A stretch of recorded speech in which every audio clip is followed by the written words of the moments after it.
өткен аптада оңтүстік Астанада жалған лотерея ұйымдастырған бір топ азамат ұсталған болатын.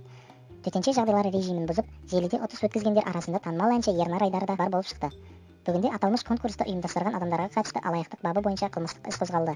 Бастапқыда Ернар Айдар мен онымен бір бөлмеде болған 12 адам карантин режимін бұзғаны үшін құрықталғаны белгілі болды. Олар онлайн түрде отыс жүргізіп жатқан сәтінде ұсталған. Тұтқындау операциясын экономикалық тергеу департаменті іске асырды. Өнер иесі мен оның сыбайластары өткізген жалған лотереяда 4 автокөлік, Алматы қаласындағы бір бөлмелі пәтер мен тұрмыстық техника ойнатылған. Алайда шын мәнінде ұйымдастырушыларда мұндай құнды сыйлықтар болмай шықты. Олар халықты сендіру үшін көліктерді басқа жеке тұлғалардан жалға алғандығы анықталды. Алматы қаласы экономикалық тергеу департаментінің ресми мәлімдемесі бойынша жалған ұтыс бойынша 9 мың теңгеден 20 мың билет сатылған.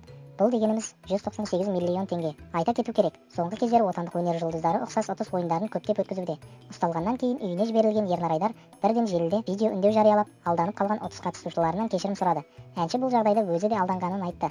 Ол бүгінде тергеу жұмыстарының әділ өтуіне барынша көмектесіп жатқанын жеткізді. Ал лотерея ұйымдастырушылары уақытша ұстау изоляторына тоғытылған.